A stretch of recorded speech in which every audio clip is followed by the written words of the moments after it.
नमस्कार देवी और सज्जनों, मेरा नाम है मुकुल देव वृक्षपति। आप देख रहे हैं हिमाचल की बात और ये मॉर्निंग बुलेटिन का एक प्रारूप है जिसमें हम आप लोगों को हिमाचल प्रदेश में होने वाली गतिविधियों के बारे में बताते हैं।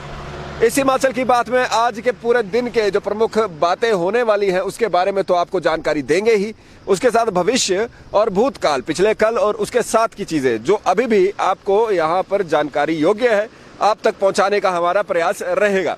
इस वीडियो स्ट्रीम में कैमरा पर मेरा साथ वीडियो जर्नलिस्ट शुभम शर्मा जी दे रहे हैं और क्योंकि महत्वपूर्ण जानकारियां रहती हैं इसलिए आप सभी लोगों से अनुरोध है, आग्रह है, निवेदन है कि स्ट्रीम को जरूर शेयर कीजिए, क्योंकि शायद जानकारी आपके लिए महत्वपूर्ण हो ना हो लेकिन उन सभी लोगों के लिए महत्वपूर्ण रहती है जिन लोगों के लिए आगे के लिए, भविष्य के लिए यहाँ पर यह जानकारी होना ज़रूरी है।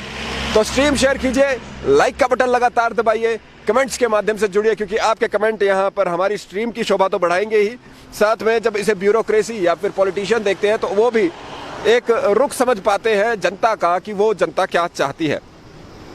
शुरू करेंगे हम अपनी पहली खबर से।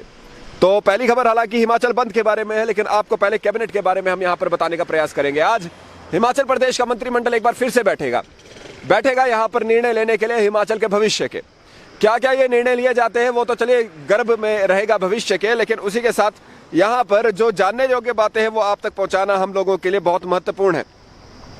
सबसे पहले जो सबसे महत्वपूर्ण मुद्दा है वो है कि हमारे जो बच्चे हैं क्या उनके लिए स्कूल खुल जाने चाहिए, इसके बारे में बात करेंगे।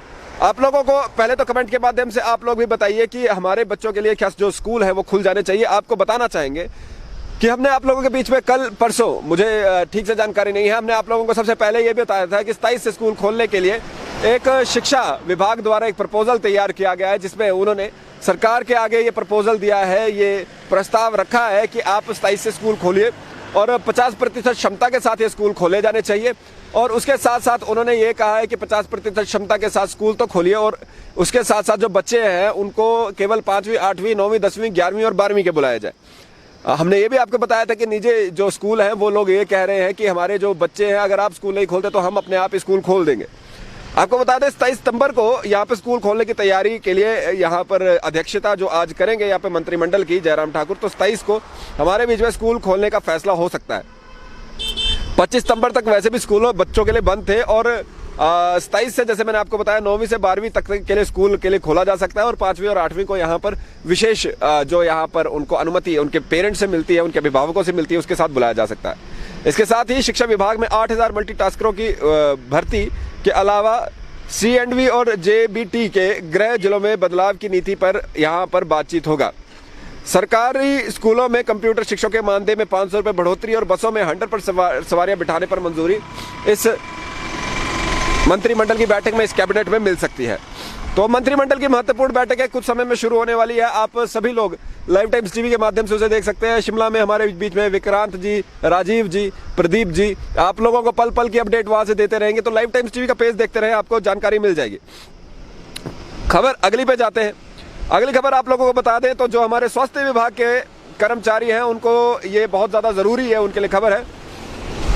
ऐसा माना जा रहा है कि अक्टूबर नवंबर में हिमाचल में तीसरी लहर आ सकती है कोरोना की और उपचार के इंतजाम पूरे हुए हैं, लेकिन इसी दौरान जो स्वास्थ्य विभाग है उसमें तबादलों के लिए अब रोक लग चुकी है। प्रतिनियुक्तियां यानी कि डेपुटेशन भी अब रद्द किए जा चुके हैं। आपको बता दें यहाँ पर मुख्यमंत्री जयराम ठाकुर ने कहा है कि 100% जो लाभार्थी हैं उनको पहली डोज तो लगा ही दी जा चुकी है, लेकिन उन्होंने आग्रह किया कि दूसरी डोज भी वो लोग लगवाएं और नवंबर तक उसे लगवा लें, जो समय आता है उस समय पर लगवा लें। उन्होंने ये भी बताया कि यहाँ पर महामारी से लड़ने के लिए तैयारियां तेज कर दी गई हैं। सरकार ने यहाँ पर जितने भी तबादले हैं और जितनी भी प्रतिनियुक्तियां हैं स्वास्थ्य विभाग में, दोबारा सुन लीजिए, स्वास्थ्य विभाग की प्रतिनियुक्तियां और तबादलों पर फिर से रोक लगी है और अक्टूबर नवंबर में हिमाचल प्रदेश में कोरोना की तीसरी लहर की अंदेशा है। इसे समझने का कोशिश कीजिए। अक्टूबर नवंबर में वैसे भी सीजनल जो हमारे बीच में एक फेस्टिव सीजन जो होता है वो चल रहा होता है, तो बहुत से लोग भीड़ भड़ाका रहता है, उस वजह से शायद ये माना जा रहा हो। उसी के साथ जब आज स्कूल खोलने की यहाँ पर बात हो सकती है, जब स्कूल खोलने की हम यहाँ पर बात कर रहे हैं तो इस चीज़ का भी आप ध्यान रखिए कि बच्चों के लिए कोई वैक्सीन नहीं है। कमेंट्स के माध्यम से बताइए जो ये प्रतिनियुक्तियाँ और तबादले यहाँ पर कैंसिल किए गए हैं, कोई नया नहीं होगा स्वास्थ्य विभाग में, वो सही डिसीजन है या नहीं। दूसरा, क्या बच्चों के लिए अभी स्कूल खोल देने चाहिए? बहरहाल अगली खबर की ओर आपको लेकर चलते हैं। हाँ, 100% ऑक्यूपेंसी के साथ वैसे भी बसें चल रही हैं। ये तो केवल एक औपचारिकता मात्र है जहाँ पे उसे कागज पे लिखना है कि भाई नहीं जी, बच्चों के लिए बसें और भी जो क्षमा चाहेंगे, लोगों के लिए बसें जो है और भी यहाँ पर 100% कैपेसिटी के साथ चलेंगी।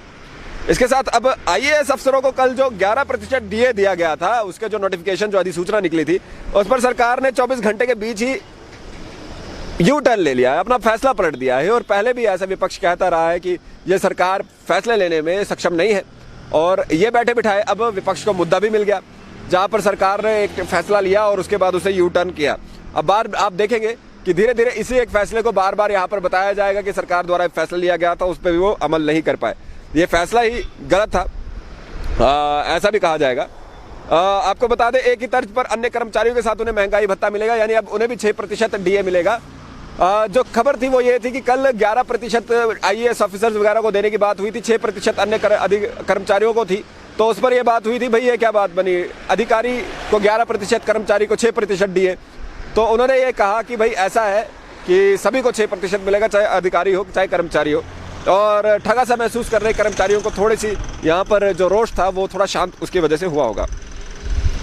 इसके बाद अगली खबर की ओर आपको लेकर चले, तो अगली खबर हमारे बीच में, देखिए महत्वपूर्ण खबरें हैं सभी, अगर आपने अभी तक शेयर नहीं किया तो शेयर अवश्य करें। मंडी की कलयुगी मां जिसने अपने 2 नवजात बच्चियों को यहाँ पर नाले में फेंक दिया था, उस पर खबर आई है। वहां पर उन बच्चियों का पोस्टमार्टम अब पूरा हो चुका है, और पोस्टमार्टम की रिपोर्ट ये बताती है कि दोनों बच्चियों की मौत सर पर चोट लगने के कारण हुई थी। इसका मतलब क्या रहता है? इसका मतलब ये रहता है कि उनकी बच्ची जो जिंदा थी उसको खड्ड में जिंदा फेंक दिया गया था, और जब उनका सर नीचे लगा उसके बाद ही उनकी मृत्यु हुई। पहले 304 उन पर धारा लग रही थी, अब 304 की जगह 302 धारा के अंतर्गत उन पर यह मामला दर्ज किया जाएगा, और यह केस उन पर 302 के ऊपर लगाया जाएगा। समय ऐसा है कि इस तरह की खबर आप लोगों तक पहुंचानी पड़ रही है, और वेदना और जो इसके महसूस भी मैं कर पा रहा हूं, और मुझे कष्ट भी बहुत है, परंतु हमारा काम आप तक समाचार पहुंचाने का है। देवभूमि जिस तरह से इस घटना के बाद शर्मसार हुई, उसके लिए कोई वचन मेरे पास नहीं है, कोई शब्द मेरे पास नहीं है, लेकिन फिर भी जहां पर हम जिस देश में माता की तरह पर, यहाँ पर एक देवी की तरह यहाँ पर महिलाओं को पूजते हैं, वहां पर एक महिला ने अपने ही 2 बच्चियों को जीवित खड्ड में फेंक दिया, वहां पर उनकी मृत्यु हो गई। और क्यों? क्योंकि प्रेमी की तरफ पहले भागी थी, और प्रेमी से अब हस्बैंड की तरफ वापस आना चाह रही थी, पति की तरफ वापस आना चाह रही थी। 302 उन पर लगी है। हालांकि मैं इस तरह की कोई बात कभी करता नहीं, लेकिन किस तरह की सजा होनी चाहिए वो आप लोग कमेंट्स के माध्यम से डिसाइड कर लीजिए। अगली खबर की ओर आपको लेकर जाते हैं। काजा में विश्व का सबसे ऊंचा इलेक्ट्रिकल वाहन चार्जिंग स्टेशन यहां पर शुरू हो चुका है। 5 घंटे में फुल चार्ज करेगा स्कूटी को, 75 किलोमीटर तक दौड़ेगी वो स्कूटी, और मनाली तक काजा तक का इसका ट्रायल लिया गया है। आपको बता दें, मनाली से काजा तक 3 जगह स्कूटी चार्ज करनी पड़ी। स्पीति आते वाले पर्यटकों और स्थानीय लोगों को ये सुविधा मिलेगी, और दुनिया का सबसे हाईएस्ट चार्जिंग स्टेशन ये बन गया है। 5 घंटे ये लेगा, और काजा में गो ईगो नेटवर्क कंपनी की ओर से स्थापित किया गया इलेक्ट्रिकल वाहन चार्जिंग स्टेशन, और ट्रायल के लिए यहाँ 2 इलेक्ट्रिकल स्कूटी भी भेज दी गई है। तो एक अच्छी खबर और हमारे बीच में जो अब इलेक्ट्रिकल गाड़ियाँ चलाते हैं उन लोगों के लिए बहुत बढ़िया खबर है कि भाई वहाँ पर अब आपको सबसे ऊंची जगह पर भी एक चार्जिंग स्टेशन मिल जाएगा। उसी के साथ साथ आपको बता दें कि अब जिस तरह से आपके पास आधार है, पैन कार्ड है, उस तरह अब आपके पास स्वास्थ्य पहचान पत्र होगा, और जांच रिपोर्ट से आपको अब मुक्ति मिल जाएगी। यानी कि क्या मतलब है इसका, कि एक क्लिक पर ही आपकी सारी बीमारियों का ब्यौरा और मरीजों का आंकड़ा भी आप लोगों को मिल जाएगा। अब आपको बता दें, करीब 7 अंकों वाली ये हेल्थ ID आपको मिलने के बाद मरीजों को जांच रिपोर्ट साथ लेकर चलने से छुटकारा मिल जाएगा। यानी क्या होता है, आप जाते हैं किसी डॉक्टर के पास, डॉक्टर उसमें आप लोगों का इलाज करते हैं, अगली बारी आप दोबारा जाते हैं, अपनी पर्ची लेकर जाते हैं, फिर लेकर जाते हैं, हर बारी लेकर जाते हैं जब तक इलाज पूरा नहीं होता। अब आपको वो सब करने की आवश्यकता नहीं रहेगी, आपको एक ID मिला करेगी, और उसी ID पर आपके पहले की जितनी हिस्ट्री है वो सब लिखी गई होगी, सम्मिलित होगी। हालांकि ये लिखा तो नहीं गया है, लेकिन फिर भी मैं ऐसे अपने एंड से आपको बताने का प्रयास कर रहा हूँ कि होता क्या है जब आप इस तरह की कोई ID रहती है, अगर इसका डाटा लीक होता है तो आपकी वल्नरेबिलिटी आपके दुश्मन तक भी पहुंच जाती है। अब यहाँ पर सरकार द्वारा प्रयास ये होना चाहिए कि किस तरह से इस डाटा को बचाया जा सके, ताकि कोई भी हमारा जो व्यक्ति है वो यहाँ पर उसका डाटा दूसरों तक ना मिले।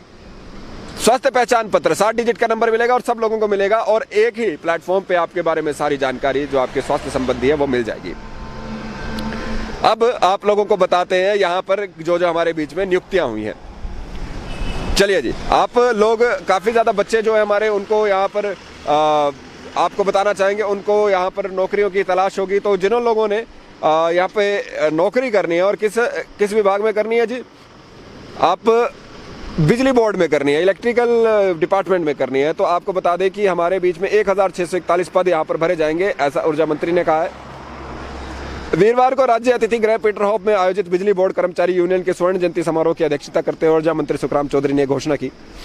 चौधरी ने बोर्ड प्रबंधन के कर्मचारियों की पदोन्नति के समय को सुनिश्चित करने के भी निर्देश दिए और उन्होंने बोर्ड के कर्मचारियों के हित में सर्विस कमेटी के बनाने की जल्द करवाए जाने वाली घोषणा भी की। तो तैयार हो जाइए, 1641 पद यहाँ पर भरे जाएंगे। उन्होंने बताया कि पूरे प्रदेश में लकड़ी के विद्युत खंभों को बदलने का कार्य मार्च 2022 तक पूरा कर लिया जाएगा और बोर्ड की विद्युत चोरी की कमी लाने के लिए विद्युत हानियों में कमी लाने के निर्देश भी दिए हैं। आखिर में 27 को हिमाचल बंद रहेगा और इसमें किसान और बागवान जुटेंगे। ये सब राकेश सिंघा जी ने कहा है, जो ठियोग से हमारे विधायक है। आपको बताना चाहेंगे कि यहाँ पर संयुक्त किसान मंच के आंदोलन की राजनीतिक आंदोलन करार देने पर मुख्यमंत्री के बयान पर ठियोग कुमार सेन के विधायक राकेश सिंघा ने प्रतिक्रिया दी है। उन्होंने कहा है कि मुख्यमंत्री को इच्छा शक्ति दिखानी चाहिए कि मंडियों को लुटेरों पर, जो मंडी के लुटेरे हैं उन पर नकेल यहाँ पर उन्हें कसने की आवश्यकता है। उन्होंने भी कहा कि भेदभाव की नीति सरकार की मुश्किलें बढ़ाने वाली है और राजनीतिक पार्टियां बाद में, उससे पहले वो लोग किसान हैं। उन्होंने ये कहा कि अभी 30% फसल मंडियों में आना बाकी है और अभी भी ज़्यादा समय नहीं हुआ। यहाँ पर उन लोगों की मदद की जानी चाहिए जिनको अच्छा प्राइस नहीं मिल रहा। उन्होंने यहाँ पर कहा है कि 27 सितंबर को संयुक्त किसान मोर्चा भारत बंद कर रहा है और प्रदेश में संयुक्त किसान मोर्चा हिमाचल बंद अवश्य करेगा। तो अब होता है नहीं होता है वो बाद में पता चलेगा, लेकिन 27 तारीख को यहाँ पर संयुक्त किसान मोर्चा ने हिमाचल बंद करने का परचम लहरा दिया है, आदेश दे दिया है, बातचीत कर दी है। आखिर में जाते हुए आप लोगों को एक बार रिवाइज करा देते हैं क्या क्या बात हुई है। पहले कल अधिकारियों को 11% डीए देने की बात पर अब सरकार ने यू टर्न ले लिया। अब केवल उनको भी कर्मचारियों की तरह 6% डीए मिलेगा। स्वास्थ्य विभाग के तबादलों पर और प्रतिनियुक्तियों पर यानी डेपुटेशन और ट्रांसफर्स पर अब फिर से रोक लगा दी गई है। कहा जा रहा है कि अक्टूबर नवंबर में हिमाचल में तीसरी लहर आएगी कोविड की। इसके बाद बिजली विभाग में 1641 पद भरे जाएंगे। सब लोगों के एक स्वास्थ्य पहचान पत्र बनेंगे। उसका मतलब ये है कि आपको पर्चियां लेकर नहीं घूमना पड़ेगा, आप एक क्लिक पर आपके बारे में सारी जानकारी यहाँ पर डॉक्टर को मिल जाएगी। मंडी की कलयुगी मां जिसने अपने 2 नवजात बच्चियों को यहाँ पर नाले में फेंक दिया था, अब उसमें 304 की जगह 302 के अंतर्गत यहाँ पर केस चलेगा, क्योंकि ऐसा पता चला है पोस्टमार्टम की रिपोर्ट से कि वो बच्चियों की जो मृत्यु है वो सर पे चोट के कारण हुई थी। इसके बाद आपको बता दें कि एक खबर में से रह गई, वो भी बता देंगे। आज हिमाचल में कैबिनेट की मीटिंग भी है स्कूल खोलने पर। ये 2-3 खबरें बताने से पहले एक खबर जो रह गई है आपको बता दें, विद्यार्थियों के लिए आज चंदे की राशि से मोबाइल यहाँ पर शिक्षा विभाग खरीदेगा। आपको बता दें ऐसे 1,60,000 ऐसे बच्चे जिनके पास मोबाइल नहीं है। ऐसे में शिक्षा विभाग ने डिजिटल साथी अभियान 55 का सहारा फोन हमारा शुरू किया है ताकि इन बच्चों को मोबाइल समस्या का हल मिल सके। तो आप लोग भी वहाँ पर जाकर डोनेट कर सकते हैं। इसके बाद 1-2 खबरें और जो थी वो बता देते हैं आपको। इसके बाद अधिकारियों के बाद आज हमारे बीच 27 को हिमाचल बंद रहेगा, ऐसा संयुक्त किसान मोर्चा ने कहा है कि वो हिमाचल बंद करने का आह्वान सबसे कर रहे हैं। ट्रांसपोर्टर से भी उनसे साथ आने की बात की। आखिर में आज कैबिनेट की मीटिंग है, बड़े फैसले हो सकते हैं। स्कूल खोलने पर 100% ऑक्यूपेंसी के साथ गाड़ी चलने पर, मानदेय पर और नई नियुक्तियों पर यहाँ पर फैसला हो सकता है। साथ ही साथ में अब देखना होगा कि क्या स्कूल खोले जाएंगे। आप कमेंट्स के माध्यम से जरूर बताएं क्या स्कूल खोलने की आवश्यकता है। कमेंट्स लिखें, लाइक अवश्य करें इस वीडियो को और शेयर अवश्य करें ताकि लोगों तक जानकारी सही समय पर सही जगह पे पहुंच पाए। लाइफ टाइम्स टीवी के लिए वीडियो जर्नलिस्ट शुभम शर्मा जी के साथ मेरा नाम मुकुल देव रक्षपति है। आप मुझे फेसबुक, इंस्टाग्राम, ट्विटर पे द रक्षपति के नाम से ढूंढ सकते हैं। जय हिंद।